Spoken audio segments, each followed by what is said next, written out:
শুভ দুপুর। আর দুপুরের খাবার নিয়ে বসে পড়লাম। তো আজকে হচ্ছে রান্না করেছিলাম আলু ভাতে আর পেঁপে ডাল। তো আমার না ভাত খেতে ভালো লাগছিল না। আমার আলু ভাতটা একটু আটা মেখে নিয়ে দুটো পরোটা বানিয়ে নিয়েছি, আলুর পরোটা। কর্তাকেও জিজ্ঞেস করলাম, বলে তুমি কি পরোটা খাবে, বানাবো? বললো না, আমি ভাত খাবো। তো কর্তা ভাত খেয়েছে ডাল আলু ভাতটা দিয়ে, আর আমি এখন পরোটা খাচ্ছি। মাঝে মাঝে ইচ্ছা করে না যে ভাত খাই।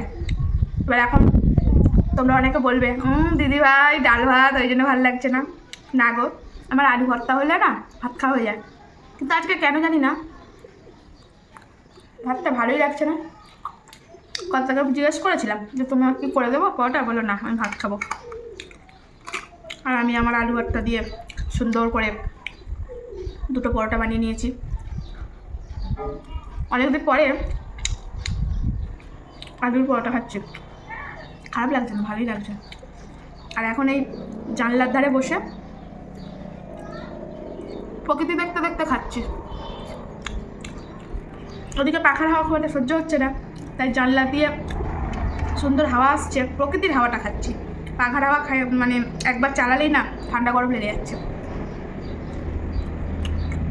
জানলাটা খুলে রাখলে ভীষণ সুন্দর হাওয়া আসে। ওই বললাম পাশেই হেলিকপ্টার উঠছে আর নামছে।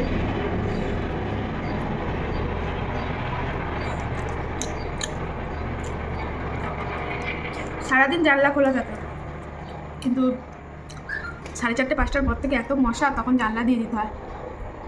কিন্তু যদি জানলাগুলো খোলা থাকে ভীষণ সুন্দর হাওয়া আসে। আচ্ছা, তোমাদের মাঝে মাঝে এরকম ইচ্ছা করে, ধরো রান্না করেছো, ভালো হোক খারাপ হোক করেছো, সেই মুহূর্তে সবাই খাচ্ছে, তোমার ভালো লাগছে না, তোমার তার অপোজিট মানে অন্য খাবার পছন্দ হচ্ছে, এরকম কোনো দিন হয়েছে? আমার বাবু প্রায় সময় হয়।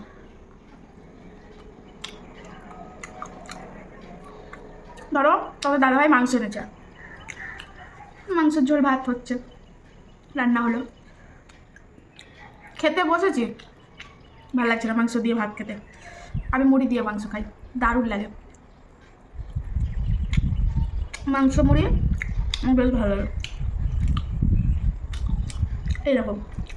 তো সেই রকম আজকেও আর আলু ভাতেটা মেখে দিয়েছিলাম পেঁয়াজ কাঁচা লঙ্কা দিয়ে, সেই আলু ভাতেই এই যা। আর একদম আজকে একটু আইস করে খেতে বসেছি, ভালো লাগছে না। তোমরা বলবে দিদি এরকমভাবে খাচ্ছ, এটা ভালো না। মাঝে মাঝে এরকম চলে, মন ভালো লাগছে না, বাইরের দিকে প্রকৃতি দেখছি কি সুন্দর রোদ, তার সঙ্গে খাচ্ছি, মনটা একটু ভালো হয়ে যাচ্ছে। আর ভাবলাম আজকেও তাই, ওদের খাওয়া হয়ে গেছে, ছেলে স্কুলে গেছে, কর্তার খাওয়া হয়ে গেছে, আমি একা খাচ্ছি। আর একা ভালো লাগে না, তাই তোমাদের সাথে সঙ্গী করে নিলাম। যদি মনে করো আলুর পরোটা খেতে ইচ্ছা করছে, তাহলে চলে আসতে পারো আমার বাড়ি, ভালোই লাগে। আর যে কোনো জিনিস একসঙ্গে মিলে সবাই মিলে খেলে তার স্বাদ হয় ভালো। আর এতে একটু সস নিয়ে নিয়েছি, আলুর পরোটার সঙ্গে টক দইয়ের রায়তা হলে কিন্তু বেশি ভালো হয়। তো আজকে আর টক দই আর কোথায় পাচ্ছি একার জন্য, একটু সস সস দিয়ে খারাপ লাগে না।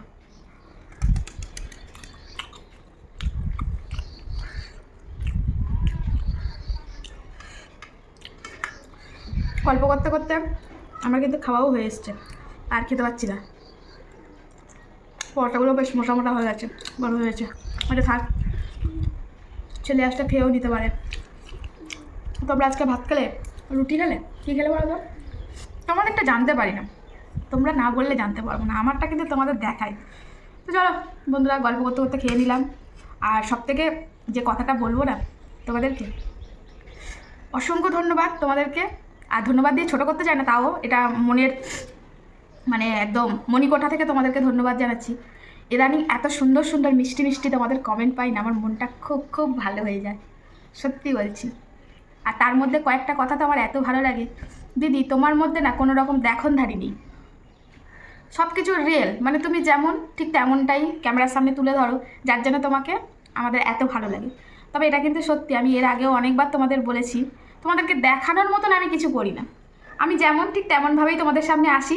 আমি একটা মনের দিক থেকে বিশ্বাস করি যে তোমরা কিন্তু আমাকে এইভাবেই পছন্দ করবে, আজ না হোক কাল ঠিকই পছন্দ করবে। চলো আসি, টাটা।